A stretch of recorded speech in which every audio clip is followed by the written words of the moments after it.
The station that makes you feel good.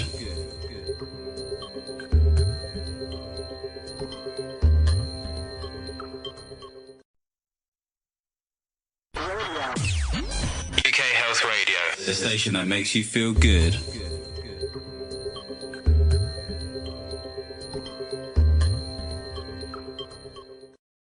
And I'm with Dr. Shameen Daya, who is a holistic GP.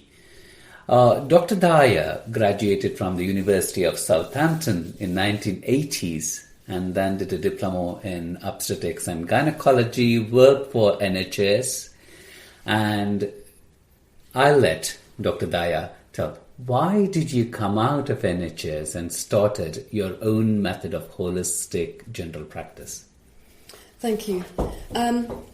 Well, that's many years ago, but I qualified as a GP in England, and when I started to work as a GP on the NHS system, it felt very demoralising, actually, all these years of training and, to just be seeing patients purely from a symptomatic point of view and prescribing symptomatically. I did feel very demoralised after doing that for 3 years. Give me an example, Shami, because, for me, I always have this debate in my head because I'm a complementary medicine practitioner and a healthcare researcher. Like, when people who practice holistic or integrative approach, they always say that the conventional approach is treating symptoms, but then you and I know, having had training in medicine, that actually we are always taught not just to treat the symptom, but then to diagnose a condition, to understand every condition from the international classification of diseases and to treat that. A lot of people may not get an idea, especially someone like you who has gone through that system and now saying, actually, that is still symptomatic. That's not treating the cause. Explain that a bit. Well, there is a place, there's no doubt, for acute medical care and symptomatic treatment in acute situations. But, of course, in general practice, I'm not like a casualty, although it did feel like that service. But, you're dealing with chronic, long-standing, recurring symptoms, persistent symptoms in patients. So whether it be pain in their knee or not being able to sleep or a menopausal woman with hot flushes, so I remember one patient with hot flushes, prescribed the estrogen patch, post-hysterectomy, worked for a while and then stopped working. So what's a natural thing to do is double the dose. Works for a while, stops working, and now it's making her flush worse, and it's causing high blood pressure, it's causing her to put on weight. So another dilemma, what do we do now? And that was the kind of way of thinking that I just thought, this doesn't feel like the right approach, because no one's looking at the diet or how the liver's coping, or any of these other factors, or the fact that she may need progesterone, or starting even way before that, because I never prescribe hormones immediately. I always start with the basic foundation. So which is nutrition and which is just lifestyle. Water intake. If you're drinking all this coffee, you're dehydrated. If you're dehydrated, the lymph's not moving. The dustbins in the body are full. You're getting more toxic. Guess where the toxins go? They end up in the joints, in the tissues, connective tissue. So, one has to be true holistic to in your thinking to be able to help the patient. But what I found is on the NHS, the patient's motivation's not great, so they're not, they give their power away to the doctors to fix them with a magic fix. So when you try and empower the patients to take care of their own health or walk their own health journey with suggestions to drink water, cut back on the caffeine and sugar and dairy, they're actually not interested. And that's when I started to realize 3 years in, when I was starting to explore nutrition for my own sake, because I was not healthy and I was not well, even though I was only in my late 20s. I had lots of symptoms down to pure diet, lifestyle, mostly diet. I was vegan, vegetarian, but didn't get the balance right. So I suffered terribly with no energy, depression, fatigue, feeling the cold all the time. So when I finally worked out that my ferritin level was non-existent, although my hemoglobin, I was very proud, was 13.6. As a vegetarian, that's a good number to be proud of. Yeah. But my ferritin was... You could have easily been pregnant with that kind of hemoglobin. And yet my ferritin was 1 or 2, and I thought, and finally it dawned on me that this is the answer to my problems. If I'm low iron, what else am I low on? And that's what took me down this interest in nutritional... Shameen, that's an interesting point. Not all of my listeners or health professionals or medical experts. So do you mind, for the benefit of my listeners, to explain the difference between, you can have a good level of hemoglobin. And we know that hemoglobin doesn't change overnight. Yes. It takes a long time for hemoglobin levels to go up or down. Yes. So, but you're talking about, your hemoglobin could be right, but if your ferritin levels are low, then there's something that's not correct. Can you explain the difference between ferritin, iron excretion, conversion of iron, absorption of iron, and hemoglobin? Well, so hemoglobin will eventually come down when your iron reserves have dropped long enough. And unfortunately, that's when most GPs say, I think you're a bit anemic, when the hemoglobin's down to about 10. But meanwhile, your ferritin, your serum iron levels have been dropping for years, but no one's maybe checked them or monitored them. So for me, it was kind of quite a education in itself, and I don't know what inspired me to check my ferritin levels. But it's ferritin is actually iron storage, and iron storage takes place in the liver. So of course, when your stores are depleted, eventually then the hemoglobin will come down with it. But I wasn't going to wait for that, so I immediately thought, I'm low iron, must be connected to my diet. What else am I low on? And then that took me down the road of, I think I need to explore nutritional medicine more. So was that because you were vegan or vegetarian then, that might have led to... I think that did contribute, because I was vegetarian for 10 years, not just 2 years. So 10 years is a long time for this whole process of depletion to set in. And from what I know now, working with my colleague Sheila in my practice, is that all vegetarians tend to have a leaky gut, because you need the amino acids from animal protein to keep the tight junctions of the gut intact. And when you're depleted in protein for so long, inevitably it does cause a leaky gut, an inflamed gut lining. And that's... a proportion of my listeners are vegetarian and a proportion of them are vegans. So they might actually switch off this radio program right now, because you're telling all vegetarians and vegans they have... I understand what you're saying as a practitioner, I understand. Yes. But, to kind of guide vegans and vegetarians... Yes, what would be your advice? There's the plus side to being vegan vegetarian, just so that you know, is their toxic loads always tends to be low. Okay. All right? Whereas people that eat animal protein tend to have a high toxic load. So, but then they tend not to have a leaky gut so much unless they're mega stressed and on lots of medication. So it's not set in stone per se, but leaky gut is a common occurrence anyway. Just adrenal stress, medications, eating the wrong foods will create a leaky gut. But just generally speaking, there is a tendency when I screen patients who are vegetarian that the leaky gut is inevitably there with all its consequences. So I think that it's a fine art to get the balance right. Yes. I think that's the key message. The message is really that you cannot be healthy just by focusing on one principle or just by focusing on the absence of some biochemical or molecule in the body. Yes. So in several conversations that I've had with you, it's all about really looking at the various different aspects. Yes. For instance, alkaline diet or alkalinizing diet is a very big thing. And those who follow that, they, to the dot, they follow everything that's alkaline. But in practice, necessarily, they may not actually present with the best health because they're just trying to focus on one aspect, whereas our body and our health is a conglomerate of so many different factors.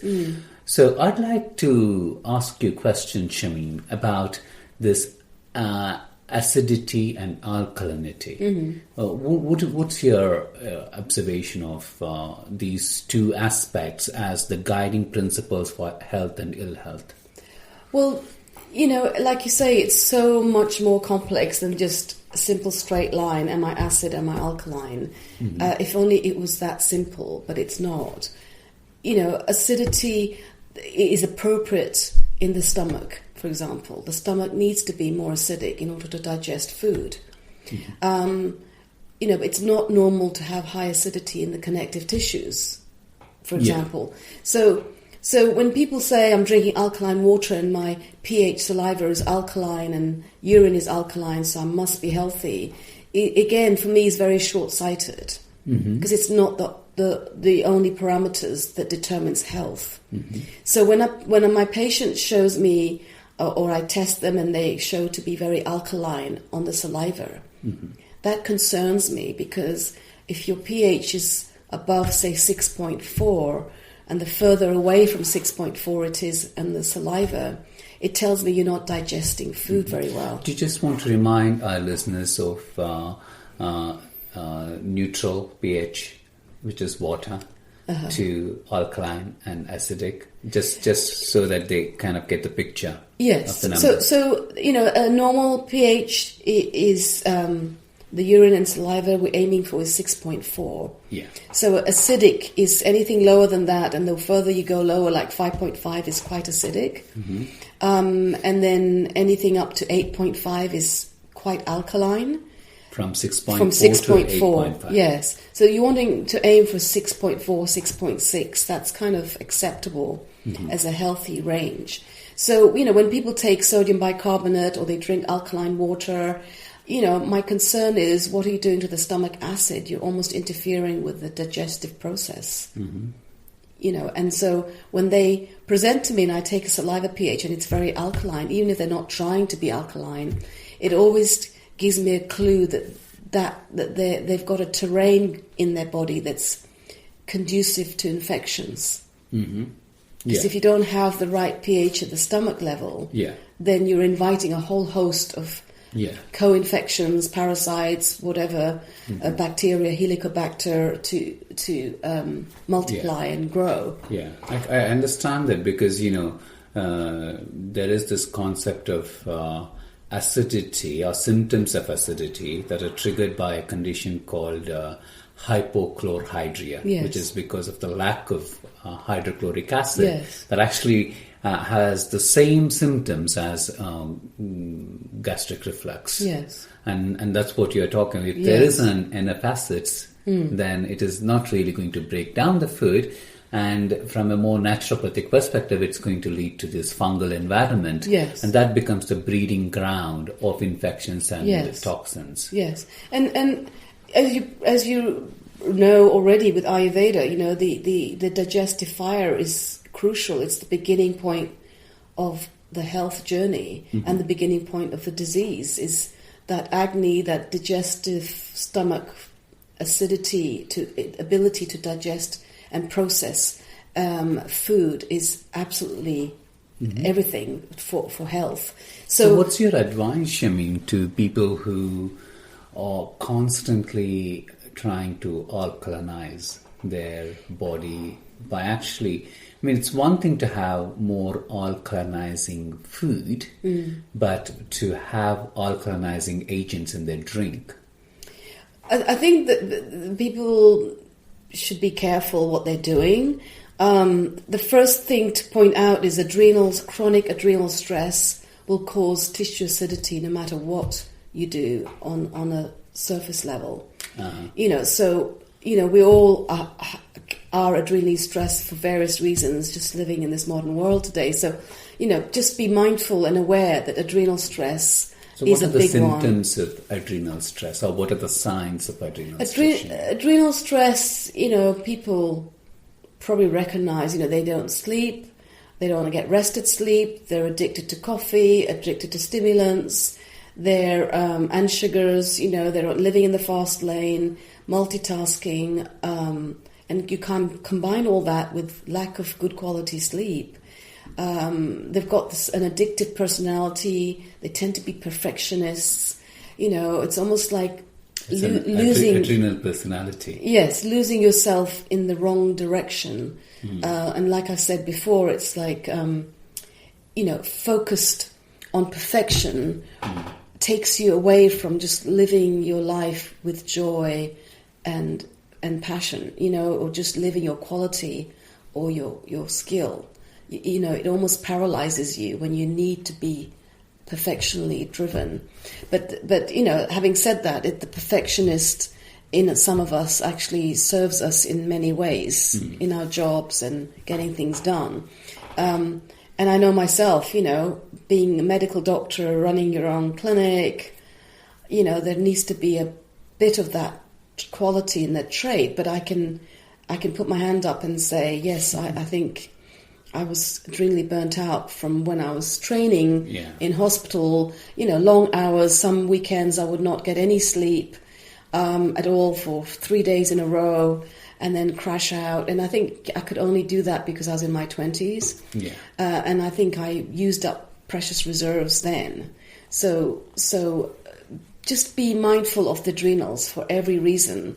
And the adrenal stress will cause acidity no matter how much green smoothies you're drinking or soda bicarb or pouring alkaline water down your throat. This really reminds me of a very popular scene that I see in London where there are big offices and banks and people go to a gym there and then the moment they come out of the gym into this banking area, then there are all these cafes and restaurants serving alkaline food and lots of different combinations of green smoothies.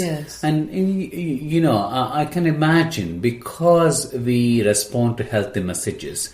So you have gone to the gym, you have done your workout or your intense physical activity, and then you have your green smoothie. You are more likely to believe, actually, I'm doing healthy things and I'm healthy. But what you're saying and what we recognize is that may not be. First of all, you could be overdoing certain things very obsessively in terms of your physical activity. I must admit, and I was there at some place, and I know a few years ago you alerted me and said, actually, what? That's an obsession. Then just having an alkalinizing green smoothie does not guarantee that your adrenals are going to be all right. What you're saying is adrenals can be stressed. So this particularly, I think, is something that I feel people like me who are really interested in fitness must really listen to. Because it is one thing to be fit and to have green smoothies, but it's another thing to understand if actually we are burning out our adrenals. Yes, absolutely. And I think just, the common sense, to me, it took me a long time to figure out common sense, even when it comes to food. So, people are addicted to the green smoothie concept here in England, but, it's not ideal for England, being cold, damp, wet country, long winter months. The green smoothies are actually harmful, in my opinion. A lot of people are intolerant to kale, raw kale. I know I was, so I actually made my thyroid become underactive by having so much kale So in my tell me, green smoothies. why is that, kale particularly seem to have a negative impact on thyroid functions in some people? What's in the Well, kale? kale, it belongs to the brassica family of foods, and the brassicas tend to slow down the thyroid. So that's cauliflower, broccoli, cabbage, kale, that whole family of foods. Now, that's not to say they're not healthy and shouldn't be eaten, but having them raw is particularly harmful. They contain goitrogens, which suppress the thyroid, whereas in its cooked state, it's very different. So I now say to my patients, have green soup. So all you're doing is steaming these vegetables lightly and then blending them, but don't have the raw green smoothies, especially in the winter in England. Yeah. I think people will understand the difference between raw and cooked vegetables. Like those who are exposed to more traditional cultures, Yes. they somehow automatically learn which foods to cook and Yes. which vegetables are okay to Yes. eat raw in which Yes. seasons, of Yes. course. For instance, people will understand you just don't go and have raw rhubarb. You always cook Cook it, rhubarb yes. because, it's toxic Yes. in its raw form. Yes. But if you're thinking about kale, then, it may not be toxic to the extent that you need to phone the ambulance, but over a period of time, Yes. it has got toxic effects. Yes. And the important thing to remember is, because we don't get a huge variety of greens in England, we mostly choose these cruciferous or brassica Yes. family, which are all goitrogenic, or Yes. it can trigger goiter or Yes. affect the thyroid. Yes. So if I'm thinking about good greens, which ones would be better greens than always having cauliflower or broccoli or kale? So, you want variety. Variety is the key. So, between celery and spinach and chard and the kale, and then you've got the mange tout, courgettes. I think you want to really go with what's seasonal, especially in the country you live in. So I think there's plenty to choose from there without getting fixated on just one. You still can steam these vegetables and turn them into a green smoothie. Yes, well, I call them green soup because I find, it's a green soup that my body is yearning for. Firstly, it's warm, it's cooked, it's nurturing, it has a completely different metabolic effect when it arrives in the stomach to a raw green smoothie. Yeah. And apart from which, I think the green smoothies have sometimes too much fruit in it. So I went somewhere at the weekend and they were like, made a green smoothie and it was like strawberries and this and that, and you're thinking it's winter, why are you putting strawberries in? And plus it's kale, why are you doing that? And I wouldn't even touch it. And yet they're all guzzling this green smoothie thinking they're being very healthy, and yet everyone's tired and got no energy, So it's just about being in touch with your body and thinking, how come my thyroid's gone sluggish since I started these green smoothies? Because that's what I had to observe. And then when I switched to green soups, my thyroid came back to normal again. It's just what suits one person doesn't suit another. Yes. And definitely, green juices and green smoothies or any of these things in the tropics are very different to in the cold country. Yeah. So all that has to be considered. So if there's nothing in black and white that's sort of... This is what I feel about coconut water. Because, patients ask me, can I have coconut water? And actually, to be honest, I haven't had coconut water once in England because my body tells me that you're not in a tropical country. Yes. Why would you need a very cold, very sugary, natural sugars, of course, of coconut water? Yes. Coconut oil is different. Yes. But, having coconut water, Yes. I think this is the concept that a lot of people don't get. Yes. They just go by coconut, but they don't understand that there's a huge difference between coconut water and coconut oil that you use in your cooking or coconut oil that you use as raw with your food. And I think that's where the health food industry in England is very confusing because they source all these good things, healthy things, but in your own mind, one needs to be connected to your body and your instinct, to know that coconut water in the winter, it's got a very cold energy, so it must shut your digestion down. Don't you feel it? Don't you sense it? Yeah. So people need to wake up and be connected to themselves rather than do as you're told and not feel any exchange. I mean, when it comes to clothing, people will understand. For instance, if you're given a very exquisite coat, you're not going to wear that in Dubai and walk around only because it's a very nice coat. But when it comes to food, we don't do that. We seem to be so very not sensitive to our environment. Yes. And this what you're saying can upset the alkalinity and acidity in the body. So how, Shamim, would you then turn an adrenal environment which is acidic to be more alkaline if it can't be done through drinking smoothies? There's a whole thing to do with adrenals in terms of what does adrenals like, what does it not like. The adrenals likes routine, it likes rhythm, it likes going to bed on time, it likes nice, deep, restful sleep. It's very hard to even get that today now because we're surrounded by Wi-Fi, electrosmog. So one thing I would start to get your listeners to start checking out or being aware of is this whole subject of electrosmog and Wi-Fi, because sleep should be in a sanctuary-like space where there's, the levels are safe. Like say with the meter readings for Wi-Fi, high-frequency radiation and low-frequency radiation, the meter readings should be less than 50.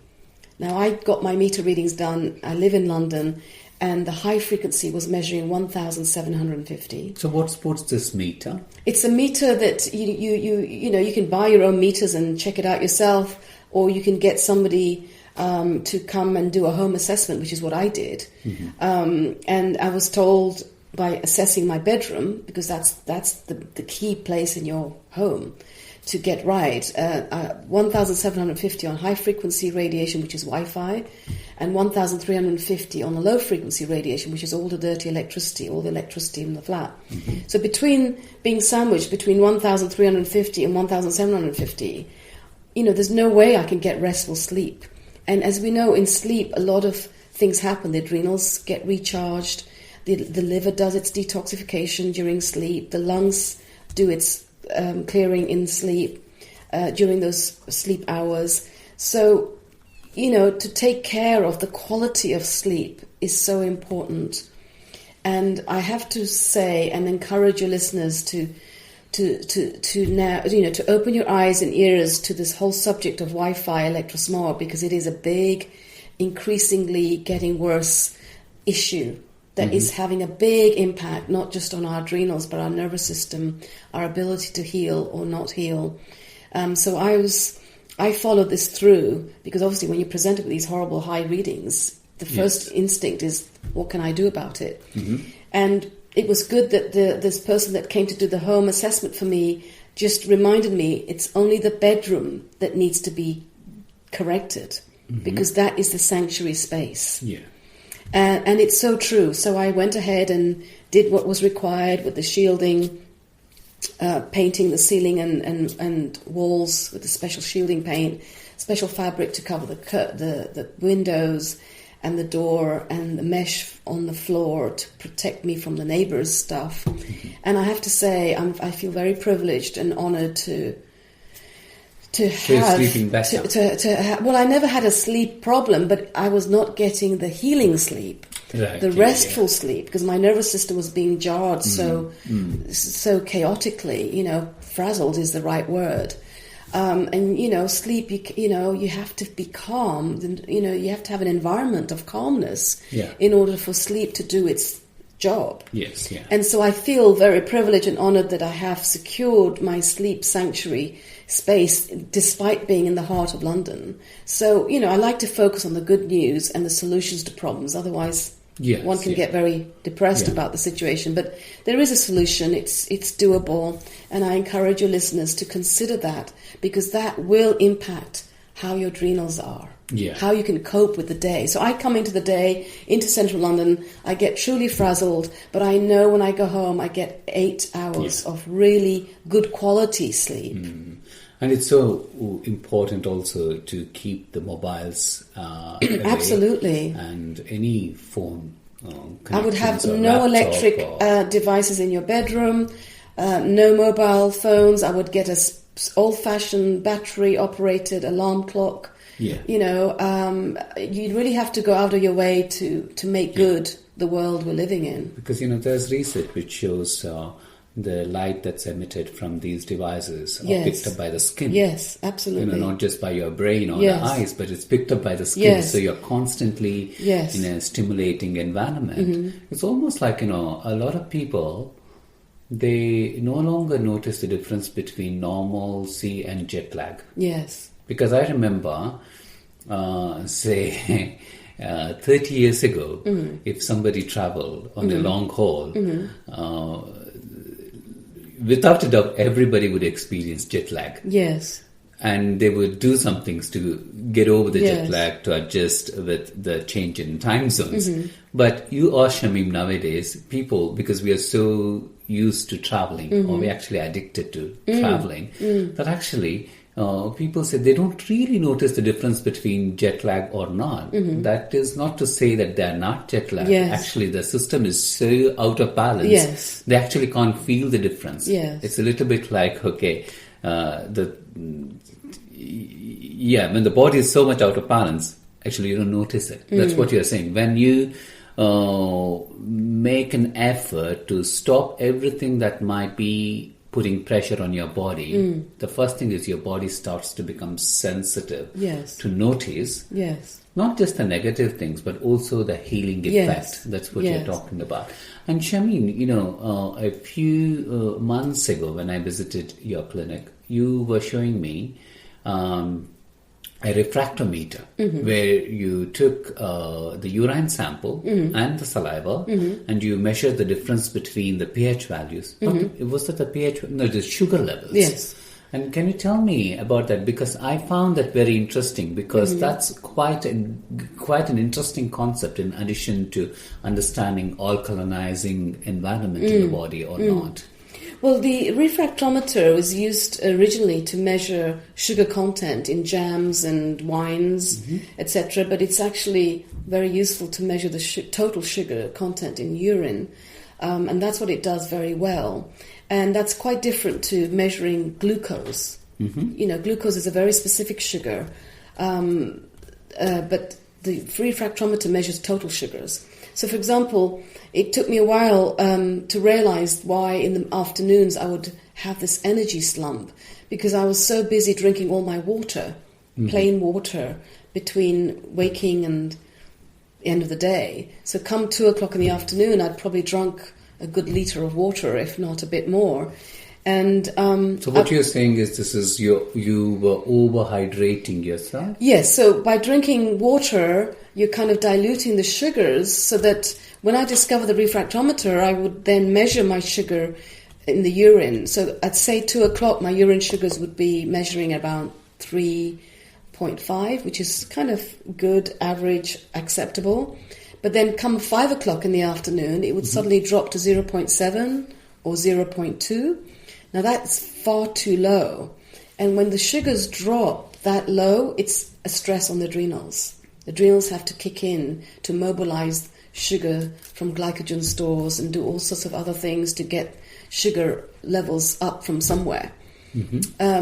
So it took me a long time until I discovered this refractometer as a way of saying, look, drink your plain water between morning and, say, 2, but after lunch, for me, who's adrenally depleted, I now drink diluted apple juice, half apple juice, half water, from 2 in the afternoon to 6 in the evening. And that just keeps my sugar levels just slightly topped up so that I'm not crashing. And it also keeps my energy levels topped up and stops me going to this hypoglycemic mode. But it's only taken me 30 years to discover that. But I've now realized that that's, on the one hand, we need to drink our water, but if you drink too much, too quickly, you can run, you dilute the salts in your body, dilute the sugars, so that then that becomes a stress to your body. And then if you don't drink enough water, your high sugar, high salts, conductivity, electrolyte, that's too harsh on the nervous system. Again, the key to the body and health is balance. Yeah. And balance needs constant striving at. It's not like you figured something out and it's going to be like that forever. Yes. So what you're talking about is the electrolyte balance, which often we don't pay attention to unless we are in an emergency room or in intensive care units to measure whether there's excess of potassium or depletion of potassium or excess of sodium or depletion or glucose, But what you're saying is actually the same things are constantly happening to us. May not be at such extreme levels where the body is either very high in a particular electrolyte or depleted. But the key ones are like sugars. Sugars and also sodium chloride. So, a lot of people go salt-free. And it's good to go salt-free when you're suffering from a high salt situation. But then you go salt-free for long enough, now you're actually harming the nervous system because it does need some sodium. So the adrenals need some sodium too. So, how do you know when you've overdone something? And that's why some of these tools are good to have. The pH strips are easy enough for you to check yourself. Refractometer, you can buy a refractometer, check your urine. I don't actually have to check my urine anymore because I know from my symptoms. If I'm very thirsty, I know I've overdone the sugars or my sugars are high. If I'm running to the toilet to pass urine every 2 minutes, I know my sugars are low. But that's only because I did my refractometer readings enough times. The pH is easy with the litmus strip papers. Conductivity, there's a special conductivity meter that can tell you if your salts are high or too low. Tell me about salt, because obviously for about 20 years when there was this increase in cardiovascular morbidity and mortality, all the public health messages was reduce your salt. And I think it still is the case in various places. Of course, we are talking about table salt there, but then there are so many different types of salts. I think it's important to talk about the various different types of salts, like rock salt or black salt or Himalayan rock salt, which are not just sodium chloride but have many other minerals. And tell me, Shameen, what's the importance of salt for a balanced environment or for homeostasis or good health? Well, again, it needs to be seen in balance. So when you're running, the biggest risk factor to heart disease is high sugars, high salts, pH completely off, and high ureas, meaning like your protein digestion is not working. So this person's completely dehydrated, and dehydration paralyzes the lymphatic system, and in the process, the heart cannot function very well. So the first thing, this I learned through a chap called Kerry Reams, who devised something called the RBTI, which stands for the Reams Biological Theory of Ionization. And I really got interested in this because Kerry Reams didn't have to know the history of anybody. He would just go by the numbers and tell you why you've got a migraine, why you're having seizures, and the migraine seizures or other symptoms similar are all down to hypoglycemia, or those two specifically, migraine and seizures, hypoglycemia. But then strokes and heart disease and heart attacks can be because of pure dehydration or too high salts and too high all the readings. So it's good to just be aware, and in the end, I encourage everybody to, in the end, become their own physician, their own healer, because you have to listen to your body and the signs are all there. So now, for example, I now associate thirst with knowing my sugars are high. I now associate rushing to the loo every 2 minutes with knowing that I need to eat something or have something to up my sugars. I didn't make those associations all these years. So I encourage people, if you've got migraines, you're suffering from seizures, think hypoglycemia. How can you measure hypoglycemia? Urine refractometer is a great way. And then with the salt scenario, coming back to your question about the salt, time and time again, even in my clinic, when I check with Tony, who does the functional biochemistry testing, he'll often find weak adrenals due to lack of sodium. Yeah. Because this person has cut out salt from their diet, thinking it's going to help their blood pressure or help their heart, or salt's bad for you. So, even sugar, I mean, believe it or not, when your refractometer urine sugar is down at 0, even white sugar is considered the emergency fix for that. But what I would say to people is don't let it go down to 0. Yes. Catch it when it's 1, 0.7, 0.8, and start drinking your diluted apple juice. Because when it comes down to 0, I would say you need a dextrose drip, to rescue the situation. Yeah. And that situation has, needless to say, has stressed your adrenals and all of that. Yeah. So balance is the key. And, how do you know if you're in balance? At the end of the day, people need to get in touch with their body and have some tools available to just point them in the right direction. So, Shamim, particularly if there's a family history of, say, a high blood pressure, hypertension, especially essential hypertension, then people tend to be very careful about salt. But I would say, with essential hypertension, I would look at the big picture and say, how are your stress levels? Have you got mercury fillings in your mouth? Because mercury amalgam fillings associated with blood pressure, high blood pressure, partly because of its effect on the kidney and bladder. Are you drinking enough water? Are you exercising? Are you sleeping? How's the Wi-Fi electrosmog in your environment? Are you skin brushing? Is your lymph moving? Are you exercising? Are you flying a lot? These are the things to consider in the blood pressure case. Not just salt. I've got high blood pressure, cut out the salt. That's so simplistic, and you're missing the big picture completely. Yeah, that's right. I think when we start to apply what applies for generally reducing disease occurrence or morbidity and mortality, which is death, or for the population, the same things may not apply to individuals. And that's where, personalized healthcare has a very important role, especially because, we live in a society, in a culture where actually each of us live our life by making choices that are very personal. Yes. It could be to do with diet, lifestyle, career, families, relationship, literally everything. We like to design our own lifestyle, whether we want it or not. And therefore, what might work on a population level may not work on an individual level. And that's where the role of holistic practice makes so much sense. Yes. Because one factor which is good for you may be the exact factor which is bad for me, and the other way around, and to identify that. Yes.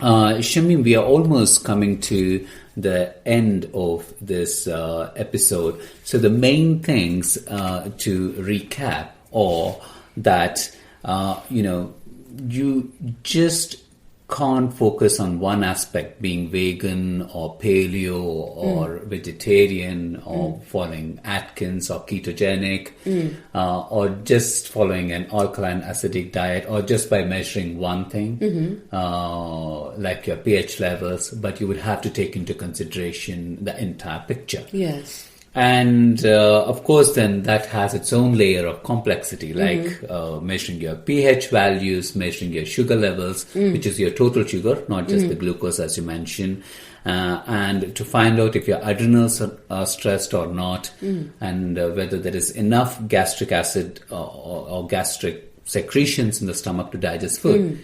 But as you say, Shamim, with experience, when you try these things, even I have found for myself, you no longer need these tools to tell you where you are at. Yes. But initially you need these tools to understand how your body is functioning. Yes. But over a period of time, you start to link your feeling or your experience with what's happening on a biochemical level. And I think which is a very important investment that all of us have to do in our own personal health care.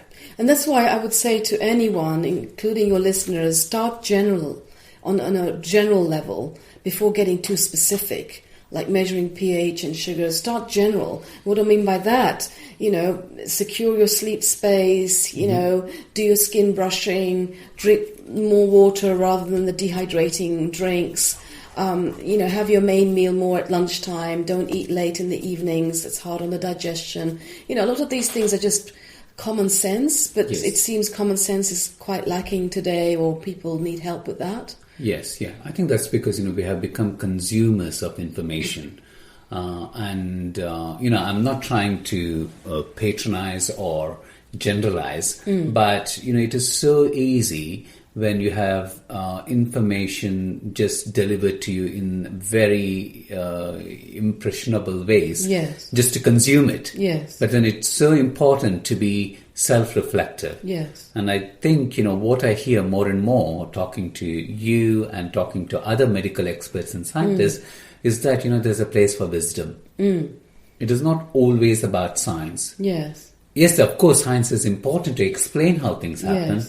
but one needs to have the experience to become wise. Yes. And wisdom always helps, Yes. even where we may not have answers in science. And that's how you have built your practice as well, is that you use logic, you use intuition, but your intuition is based on observed experiences. So you try on yourself, Yes. and then you try it on others, and that's how you learn. Yes, yes, and you're right, because I learned most of my real medicine, when I had to try and fix myself. Yes, And then I realized that 90% of my patients are suffering with everything I was suffering with. So from my own personal experience, I was able to better teach and advise people. Yeah, And none of this is taught per se at medical school. Absolutely, the common yeah. sense stuff. I had to learn all that. Yeah. And it complements conventional medical training extremely well. But conventional medical training alone seemed not enough for my level of interest. Because when I was doing a Bachelor of Ayurvedic Medicine and Surgery, our medical professors would say, your patients must do as you say.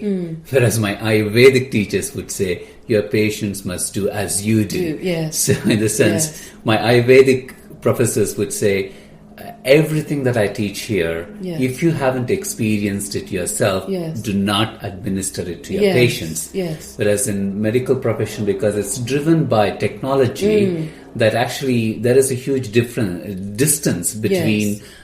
the other person, although the other person as a patient is a human being, Yes. that you try out your technology on that other Yes. person. I think that's an important message. Yes. Thank you so much, Shamim. Where can my listeners find more information about you?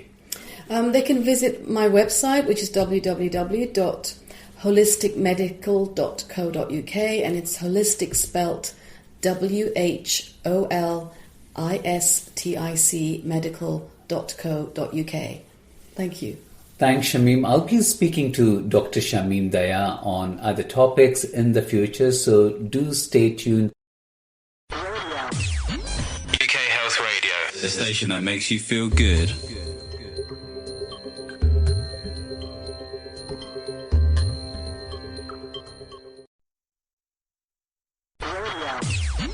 UK Health Radio, the station that makes you feel good.